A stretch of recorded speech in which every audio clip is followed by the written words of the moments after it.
আমাদের বাড়ি শিলিগুড়ি শহরের রানীডাঙ্গা অঞ্চলে। গত 31শে ডিসেম্বর আমরা আমাদের মোটরসাইকেলে চড়ে গিয়েছিলাম হাওড়ার মৌরি গ্রামে, যেখানে থাকে আমাদের মা ও বাবা। এই ভিডিওতে থাকলো আপনাদের জন্য শিলিগুড়ি কলকাতা অথবা হাওড়ার পথনির্দেশ।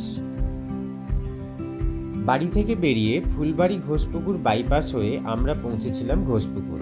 আপনারা চাইলে শিব মন্দির বাগডোগরা হয়ে পৌঁছাতে পারেন। তারপর ইসলামপুর বাইপাস পাস করে আমরা পৌঁছেছিলাম কিষানগঞ্জ পেরিয়ে ডালখোলা পৌঁছানোর ঠিক আগে সার্ভিস রোড নিতে হবে এবং আমাদেরকে টার্ন নিতে হয়েছিল লেফটে। আমরা ধরেছিলাম NH-12।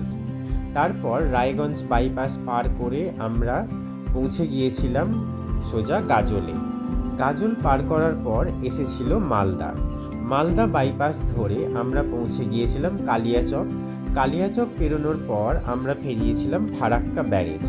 তারপর মোরগ্রাম পেরিয়েছিলাম, যেখান থেকে বোলপুর শান্তিনিকেতনের রাস্তাটি আলাদা হয়ে যায়। আমরা মোরগ্রাম পেরিয়ে সোজা NH-12 ধরে পৌঁছে গিয়েছিলাম বহরমপুর বাইপাস। তারপরে আমরা পেরিয়েছিলাম পলাশী, তারপরে দেবাগ্রাম এবং বেথুয়া ডহরি। তারপরে পৌঁছে গিয়েছিলাম কৃষ্ণনগরের পর এসেছিল শান্তিপুর এবং রানাঘাট। তারপর বড়জাগুলি মোড় থেকে আমরা সার্ভিস রোড ধরে হরিণঘাটা কাঁচরাপাড়া রোড ধরে কল্যাণী এক্সপ্রেস বাইপাস ধরেছিলাম। তারপর আপনারা সোজা চলে যেতে পারেন কলকাতা, এবং যারা হাওড়া যাবেন তারা বালি ব্রিজ পার করে পৌঁছে যাবেন হাওড়া।